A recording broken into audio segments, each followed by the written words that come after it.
इस स्कूल में मैंने कहा ये मिलिटेंट है, ये आप नहीं छोड़ेंगे। हीरे चुन चुन के लिए गए थे और उनको यहाँ पे उनकी निर्दय से हत्या कर दी गई। और बुरा बददौर था, कभी की जिंदगी में कभी नहीं आना चाहिए ऐसा दौर। 15 मिनट के बाद यहाँ अंधाधुंध फायरिंग, इसी सपाट पे फायरिंग हो जाती है। मैंने कहा इन्होंने मार दिया, मैं रोने लगा। मैंने कहा मैं भी अभी मैं वो 22 साल मेरी एज थी उस टाइम मेरे ख्याल। ये लड़का था बड़ा वाला, दो थे एक लाया इधर इनकी।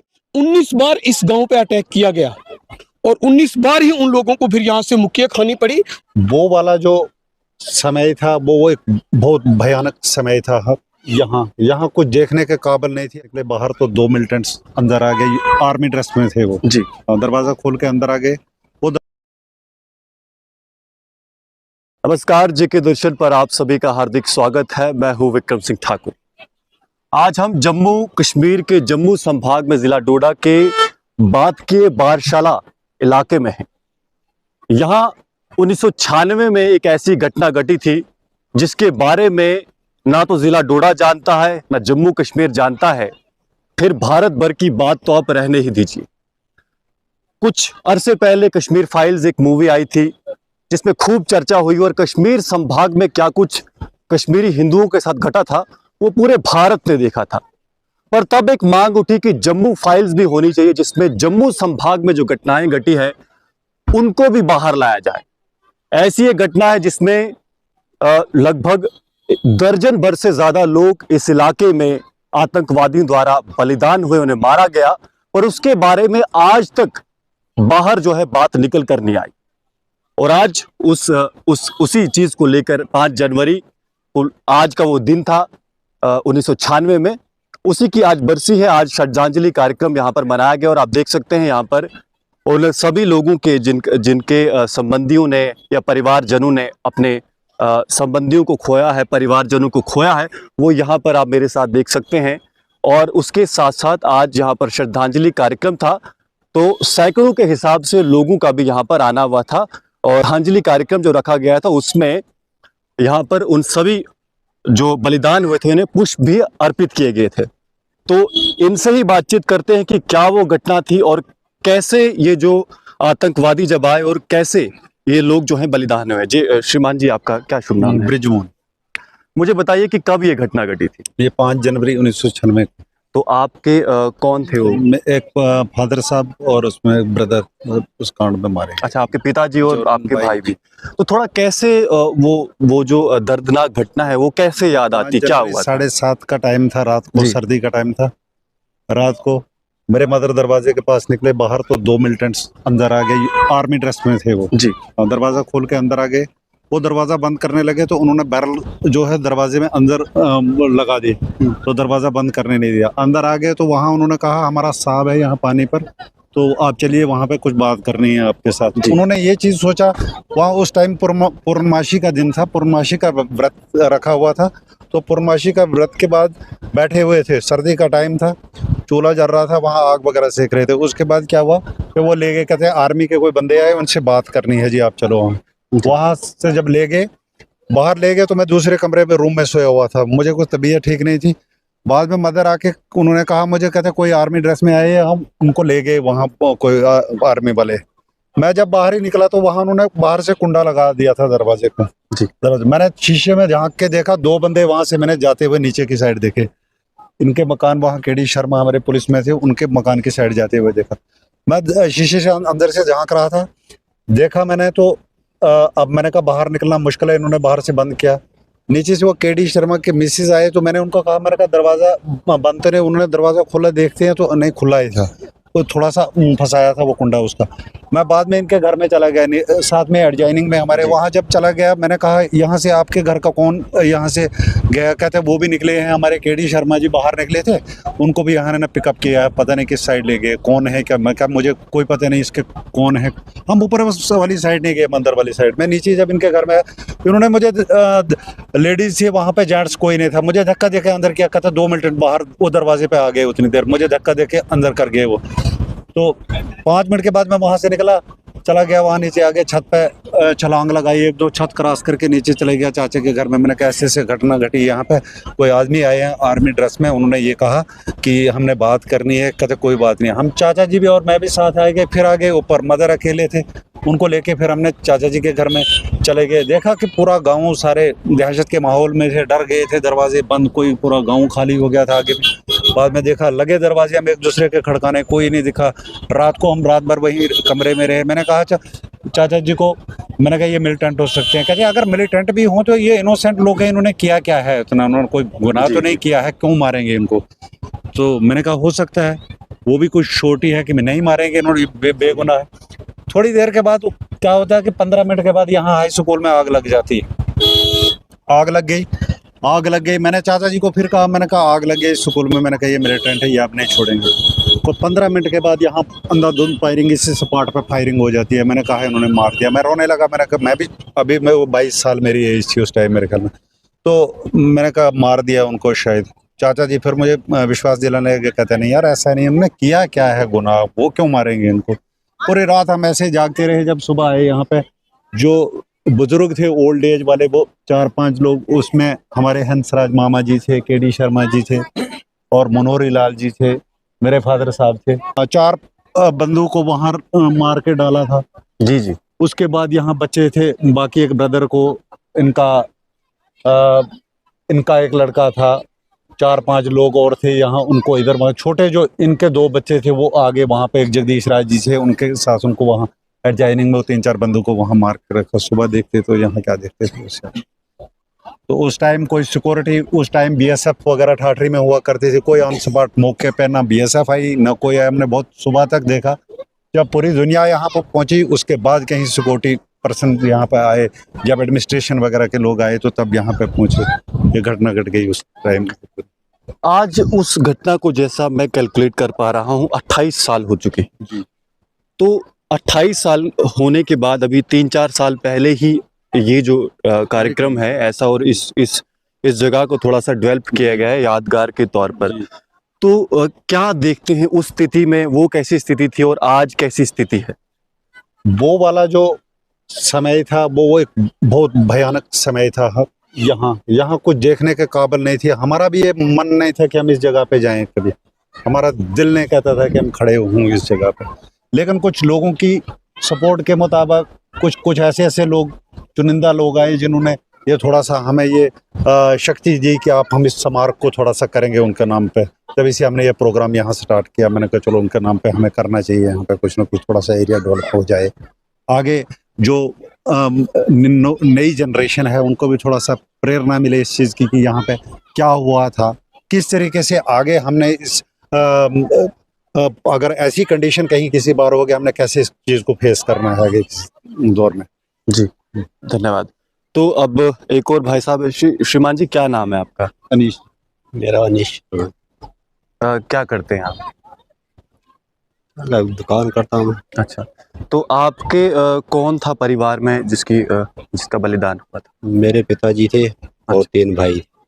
तो आप थोड़ा बताइए कि क्या हुआ था उस दिन, कैसे आपको वो याद आता है कि उस घटना के बारे में? अगर अब बोल दिए इन्होंने, अब क्या बोलूँगा मैं। आप नहीं बताएंगे?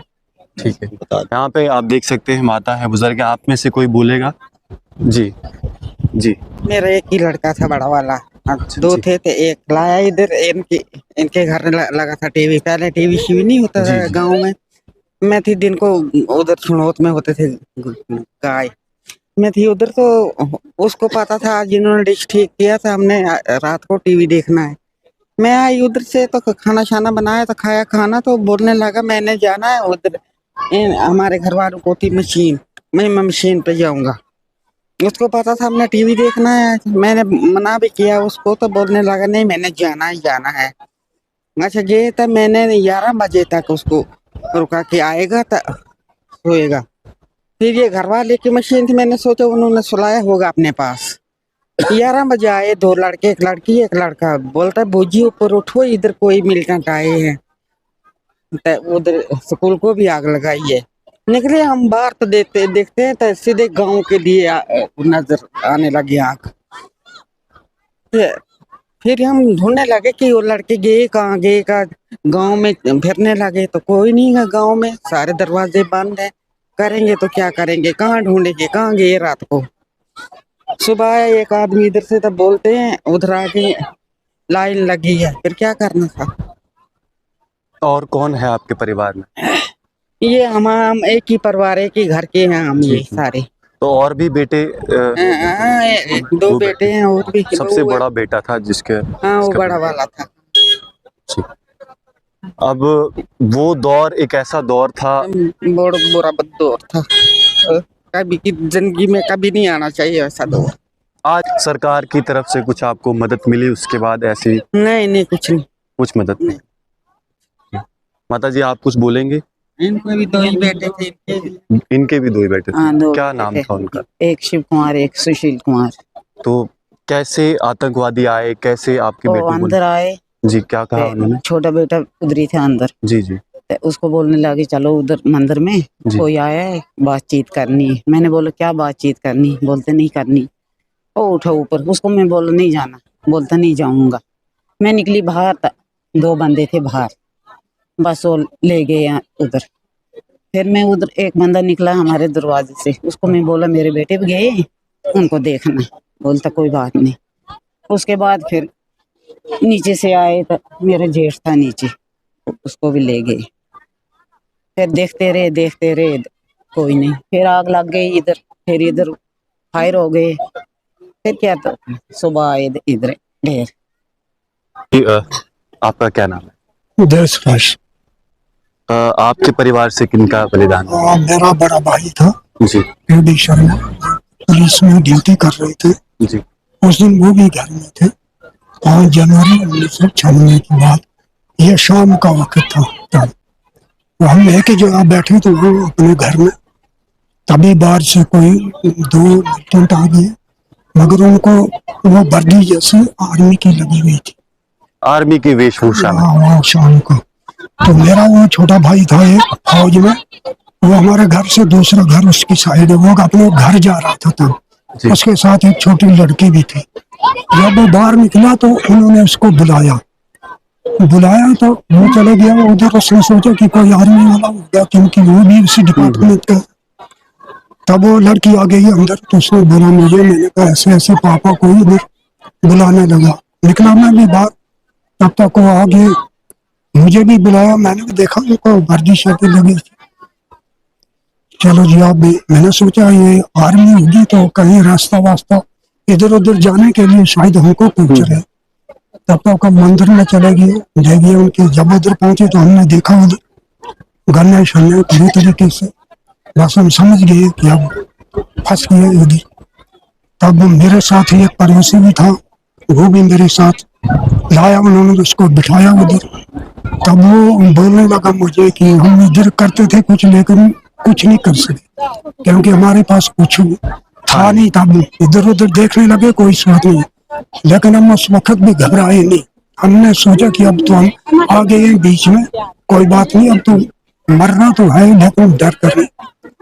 तो तब आगे 2 ही का बंदे, तो उन्होंने हमारी घड़ी शड़ी खोल कर उनको हमने दे दी।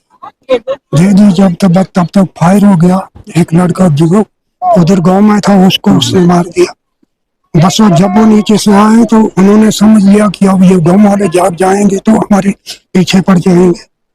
तब फिर नहीं जी चलो तो उठे, सब चले। हमारे पीछे कोई 6-7 पीछे रहे, 6-7 आगे, बीच में हम आ गए। तो जब हम वहां से उठे तो चलने की तैयारी की, तो मैंने सोच लिया कि अब अगले आगे पिछले पीछे, तो बीच में हमें गुंजाइश है भागने की। हम जब नाले की तरफ चले तो मैं बीच में निकलकर उधर से भाग गया। तो आ गया मैं बीच अपने गाँव में। बाद में वो फिर चले आए इधर आ गए नाले शाले में। बाद में जब देखने लगे तो स्कूल को आग लगा दी। उसके बाद इधर आ गए, फिर फायरिंग शुरू हुई। कितने आतंकवादी थे कुल? 2 तो बुला रहे थे, और भी आतंकवादी थे? आतंकवादी कम से कम 15 आदमी थे। 15? वो जो मैंने खुद देखे जी। हाँ, इनके जो 2 लड़के थे मेरे सामने, उन्होंने उनको बुलाया है, ऊपर ग्राउंड में चढ़ा है, हम नीचे बैठे हुए थे। फिर मुझे ये पूरा पता था कि कम से कम आगे छत है, छत पर 3-4 थे, पीछे थे। उन्होंने पूरा एरिया जो था उन्होंने कवर किया था। उनको पता था कि ये बड़ा गांव है, कुछ भी हो सकता, उसमें शायद कुछ लोकल भी होते, ऐसे नहीं चलता है। तो उसके बाद फिर जो हालात हो तो हो गया, सब आए इधर देखे। क्या देखना था, खून ही खून। कितने कुल लोग थे जिनकी मृत्यु हुई थी उस दिन? उसमें 15 लोग थे। तो 15 में से आपको भी लिया गया था और आप भाग के आ गए थे, ऐसा? मैं भाग के आ गया। आप बच गए थे। मेरा आपका क्या नाम है? देश रक्षक। आप क्या करते हैं? जिम्मेदारी जिम्मेदारी करते हैं। तो जो वो बाकी के 15 लोग थे उनमें से कोई नहीं बचा जो उनको ले गया। आपके साथ और भी कोई मतलब बच निकला था वहां से? आप अकेले? एक मेरा भाई था फौजी, वो बीच नाले में वो भी छुप गया। अच्छा, छुप गया। और दूर जाके थोड़ा। जी, ठीक है, धन्यवाद। माता जी, आपके कौन थे इनका? मेरा लड़का था। आपका लड़का था, क्या नाम था उनका? उसका राजेंद्र। तो कैसे वो घटना घटी, आपको है कुछ ध्यान में? खाना शाना खाया जी खाना शाना, तो उधर मशीन लगी थी। बच्चे बोलते हम जाएंगे मशीन देखने। जी। बस बच्चे उधर ही चले गए। तो छोटा था वो भागकर घर आया, तो जो बड़ा था उसको पकड़ के ले गए। अच्छा। उसको पूछा मैंने, वो बड़ा कहाँ गया था? वो बोलता है पता नहीं किसने पकड़ा, तो उसको ले गए हम। मैं भी मेरा पति भी गए, तो ऊपर गए तो लड़का नहीं होता। उधर गए तो वो छुप के, वो बंदूकें रखी हैं आगे, तो छुप के है पीछे। अच्छा। सही इनको पति को बोला मैंने पीछे आओ, पता नहीं कौन है ये, फौजी है कि कौन है, तो आओ। आए हम घर, तो रात को हम ऐसे बैठे हैं। सुबह इनके घर भी गई, उनके घर भी गई, मैं पूछने, बोलते हमारे भी गए। तो हमें भरोसा लगा कि बात करने वाले हैं, तो लड़कों को कुछ नहीं बोलेंगी कि कुछ पैसा दो तो जाओ घर। हमें वही भरोसा है। सुबह आते हैं तो आए, इधर क्या देखना था, इधर सारे थे सोए, तो बस क्या करना था। हमारे घरों को आग लगी थी तो हम क्या करें थे। बस तब के रोते ही हैं। फिर ये एक लड़का जो छोटा वो आया भागकर, वो बड़े को ले गए। वो जो जिस लड़के को उन्होंने लिया था वो क्या करता था? वो अभी पढ़ता था 10 में, बस 10वीं में पढ़ता था। हाँ 10वीं पढ़ता। ठीक। अभी कुछ नहीं पढ़ता था। जी माता जी। आपका क्या नाम है माता जी?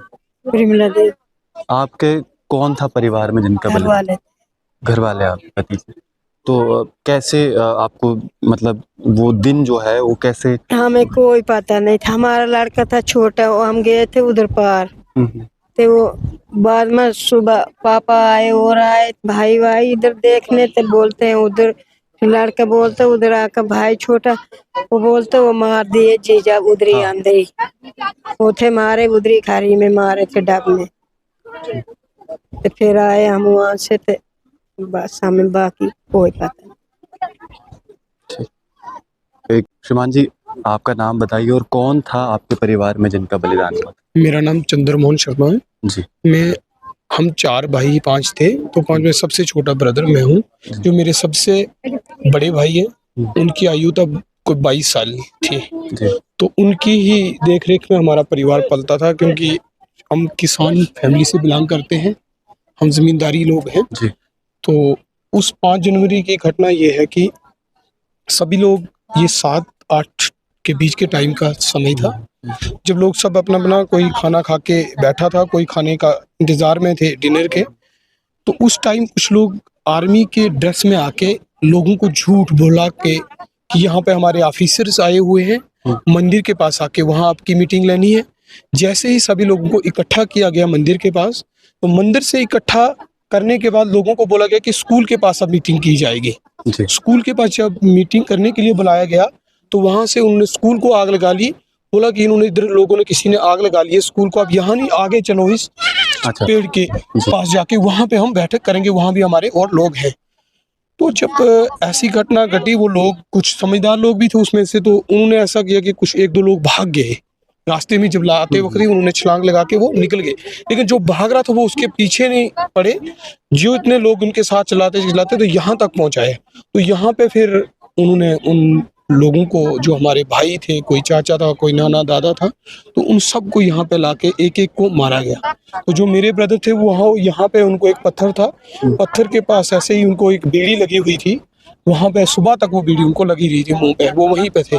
फिर कुछ लोगों ने उनके साथ फाइट भी की थी, तो उनके, हाँ बिल्कुल, उनके साथ कुछ फाइट की गई थी। उनको लोगों को किसी की गर्दन ऐसे प्रवृत्ति, उनको मोड़ी हुई थी गर्दन दूसरी साइड, किसी को जख्म थे, बहुत गहरा हाथापाई भी उनके बीच में हुई, क्योंकि जब बुजुर्गों को मार दिया तो उसके बाद जो यंगस्टर थे सारे, तो उन्होंने उनके साथ हाथापाई भी की है। मैं थोड़ा ये जानना चाहूँ कि किस किस आयु वर्ग के जो जिन लोगों को मारा गया था, जिसमें बुजुर्ग थे, बच्चे, जैसे एक 10वीं कक्षा का छात्र बताया माताजी ने, तो और मतलब जैसे सबसे जो छोटा वो कौन था, या सबसे बुजुर्ग? जो सबसे छोटे जो हमारे यहाँ पे जिनकी डेथ हुई, उनके 2 ही बेटे थे। एक की उम्र 17 साल थी, जो एक की 20 साल थी। सबसे छोटा जो यहाँ पे थे इस कांड में, तो वो 17 साल के थे। जो सबसे ऊपर थे वो 62 के थे। लेकिन जो आयु जो समय था, जितने भी लोग थे ना, वो मैक्सिमम 30 से नीचे लोग थे। तो सिर्फ 3 लोग जो थे वो 30 प्लस थे, बाकी जो 13 लोग थे, 12-13 लोग जो थे वो 30 से नीचे थे, सभी लोग। जी बिल्कुल जवान, जैसे कि एक हमारे गांव की एक शान थी, क्योंकि उनके ही डिसीजंस, उनका ही किया हुआ सारा कुछ होता था। जो वो डिसीजन करते थे, एक चुनी हुई चीज थी, एक हीरे चुन चुन के लिए गए थे, और उनको यहाँ पे उनकी निर्दोष हत्या कर दी गई। तो ऐसा जो ये प्रोग्राम आज से आपको पता है 5 जनवरी 1996 में हुआ था, उसके बाद ये प्रोग्राम यहाँ पे, सच्ची बात है कि यहाँ आने का हमें मन नहीं करता था, क्योंकि यहाँ हमने भाई खोए थे, अपने किसी ने चाचा खोया था, तो ऐसा था। फिर कुछ अरसे बाद ऐसा हुआ कि एक समिति बनी यहाँ की, बात को समिति, जिसने ये डिसीजन लिया कि हम ऐसा करते हैं, यहाँ पे एक प्रोग्राम चलाया जाए 5 जनवरी के दिन। तो वो प्रोग्राम चला कंटिन्यू, और जितनी भी यहाँ पे आपको ये डेवलपमेंट दिख रही है, यहाँ गवर्नमेंट नहीं है, यहाँ 9 परिवार और गांव जो बरशाला है, आसपास के लोग हैं, उन्होंने यहाँ पे डेवलपमेंट की है। यहाँ पे सरकारी कोई भी डेवलपमेंट नहीं हुई है। अब ये स्मारक जो बना हुआ है, ये पिछले साल हमारे 9 परिवारों ने मिलके ये स्मारक बनाया है। जितनी भी यहाँ पे आपको डेवलपमेंट दिख रही है, ये सारी डेवलपमेंट गांव की, और जो समिति बनी है, कमेटी जो बनी है, उस कमेटी के थ्रू हुई है, ना कि किसी गवर्नमेंट के दायरे से हुई है। जी, मैं थोड़ा ये भी जानना चाहूँ कि उस घटना के बाद क्या कुछ बदलाव आया, क्योंकि सुरक्षा को लेकर ऐसा बताया गया कि वीडीसी या फिर अडवाणी जी का यहाँ आना हुआ, तो उसके बाद, क्योंकि ये क्रम जो था लगातार चल रहा था, उसके बाद भी मतलब दर्जनों अटैक्स जो हैं आपके गांव पे उसके बाद भी हुए, तो कैसे फिर उसके बाद अपने आप को सुरक्षित किया गया? क्योंकि हम देख रहे हैं कि जम्मू कश्मीर का एक संभाग कश्मीर जो है, वहाँ से लोगों ने पलायन कर दिया, पर ये जो जम्मू संभाग है, यहाँ लोग डटे रहे, तो कैसे आपने सामना किया? मैं धन्यवाद करता हूँ उस टाइम की सरकार का, स्वर्गीय अटल बिहारी वाजपेयी जी का, जिन्होंने उस टाइम तुरंत, जैसे ही बरशाला में कांड हुआ, उसके बाद तुरंत उन्होंने वीडीसी जी का गठन किया। मैं कहता हूँ अगर वीडीसी का गठन ना हुआ होता, तो मैं कहता हूँ आज जो प्रोग्राम यहाँ पे देखने को मिल रहा था, ये चीजें संभव नहीं थी। लेकिन वीडी जी आने के बाद भी मैंने आपको कहा कि 19 बार इस गांव पे अटैक किया गया, और 19 बार ही उन लोगों को फिर यहाँ से मुक्कियां खानी पड़ी, और यहाँ से उनको जाना पड़ा। एक बार तो दिन में उन्होंने अटैक किया, दिन पे अटैक हुआ, लेकिन तब हमारे पास, मैं फिर एक बार धन्यवाद करूंगा उस सरकार का कि हमारे पास वीडीजी दी गई, और वो हम पे उसके बाद कुछ नुकसान हमारे एरियाज में नहीं पहुंचा पाए। मैं उस सरकार का धन्यवाद करता हूं उस टाइम का। और जब यहाँ पे कांड हुआ था, मात्र एक ही सरकार थी जो आज भी सत्ता में है, तो उस टाइम के लाल कृष्ण आडवाणी जी यहाँ पे आए हुए थे, जिन्होंने उनके यहाँ पे पहुंचने के बाद उन्होंने तुरंत यहाँ पे कहा था कि यहाँ पे हम आपको वेपन्स की सहायता दी जाएगी, आपको घबराने की जरूरत नहीं है, ना ही आप लोगों ने यहाँ पे पलायन करना है इस जगह से। तो हम उनके हौसला उन्होंने अफजाई किया, यहाँ के लोगों का हौसला उन्होंने हमें दिया, तो हम यहाँ पे डटे रहे। और सबसे बड़ी जो हमारे पास मैन पावर मिली वो हमारे पास वीडीजी है। तो मैं सरकार से भी यही निवेदन करूंगा कि वीडीजी को ज़्यादा से ज़्यादा गठन किया जाए और उसको मजबूत किया जाए ऑटोमेटिक वेपन की वजह से। तभी आगे आने वाला समय कैसा हो ये कोई बता नहीं सकता, ताकि इन फ्यूचर के लिए प्रिपेयर हों लोग। भाई साहब, मैं ये आज भी लगातार अपना जो जम्मू संभाग एक बार फिर से आतंकवाद की चपेट में धीरे धीरे आ रहा है। बीते 2 साल हम देखें तो अनगिनत हमले हमारे इस इलाके में, और ख़ासतौर पर ज़िला डोडा की मैं बात करूं तो पिछले 2 साल के स्पैन में देखें तो लगातार हमले बढ़ रहे हैं। तो किस तरह से सचेत हैं आप लोग, या किस तरह की तैयारी है वीडीसी को लेकर? सरकार की क्या मदद है, क्योंकि वो दौर वापस ना आए, उसको लेकर कैसे प्रिपेयर हैं आप? नहीं, ऐसे देखो, सरकार ने एक अच्छा डिसीजन लिया कि वीडीजी को और बढ़ाया गया, तो मैं चाहूंगा कुछ एरियाज ऐसे भी अभी पेंडिंग हैं, जिन गांव ऐसे लोग हैं दूर दराज है जहां अभी रोड कनेक्टिविटी से भी वो लोग दूर है, लेकिन अभी तक वहां पे उनके लोगों के पास वेपन्स नहीं है। तो मैं सरकार से ये निवेदन करूंगा कि सरकार और वेपन्स उन लोगों को देकर मजबूत किया जाए। रही बात कि अब वो दौर आए, ऐसा संभव नहीं है, ना ही वो आज का दो वैसा दौर लाने दिया जाएगा, क्योंकि आज लोग जो है सतर्क हैं और उनके पास सबसे बड़ी बात है कि उनके पास आज हथियार है। वैसा कुछ नहीं हो सकता, लेकिन एक बौखलाहट है ये कुछ देशों की। वो चाहते हैं कि भारत में जो अमन चैन और डेवलपमेंट की ओर बढ़ रहा है उसको दुनिया के नक्शे में वो खराब छावी करना चाहते हैं, लेकिन वो उनकी एक डरपोक हरकतें होती हैं। वो कुछ बीच बीच में वो दिखाना चाहते हैं कि अभी भी हम पावर में हैं। जैसे गवर्नमेंट ने एक जीरो टॉलरेंस की रणनीति चलाई है कि आतंकवाद के भी जीरो टॉलरेंस नीति चली रही है आतंकवाद को खत्म करने की। कुछ चंद महीनों सालों की देरी है, उसके बाद आपको आतंकवाद टोटली खत्म हो सकता है। जी बहुत धन्यवाद। तो ये देख सकते हैं आप इस समय मेरे पीछे अगर आप देखेंगे तो यही वो स्मारक है इस पे लिखा हुआ है।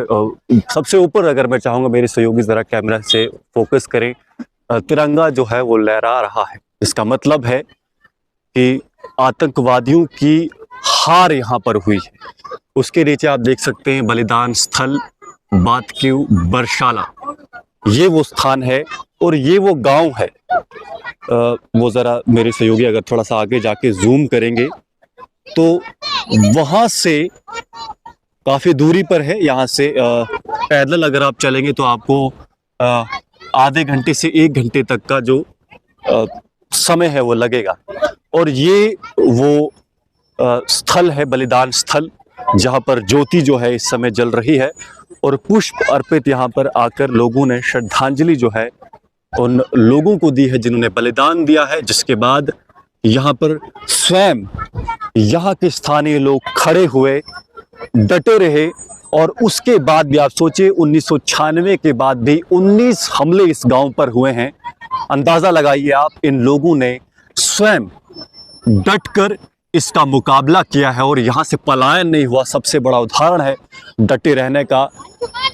एक साथ आप सोचिए इस गांव में 15 लोग जो है उनका बलिदान होता है, पर उसके बाद भी ये लोग जो हैं यहाँ पर डटे रहते हैं। अपने आप में सबसे बड़ा प्रतिकार का उदाहरण है ये दिखाता है कि जब हम कहते हैं ना कि कुछ बात है कि हस्ती मिटती नहीं है हमारी, तो उस चीज़ का सबसे बड़ा उदाहरण जो है बारशाला है, जिला डोडा में ये उदाहरण है। और ये कहानी जो है आज 28 साल बाद मुझे लगता है कि पहली बार इस कहानी को आप सुन रहे हैं। तो अपने आप में बहुत बड़ी बात है कि ऐसी कहानी जो है बाहर निकल कर आ रही है और हम सबको चाहिए कि ऐसी कहानी जो है संघर्ष की, प्रतिकार की कहानी, बलिदान की कहानी, उस जज्बे की कहानी, उन लोगों की जो डरे नहीं, रुके नहीं और डट कर मुकाबला किया। फिलहाल आप ऐसे ही कहानियों के लिए आप जुड़े रहिए जेके दर्शन के साथ। मैं हूं विक्रम सिंह ठाकुर, धन्यवाद।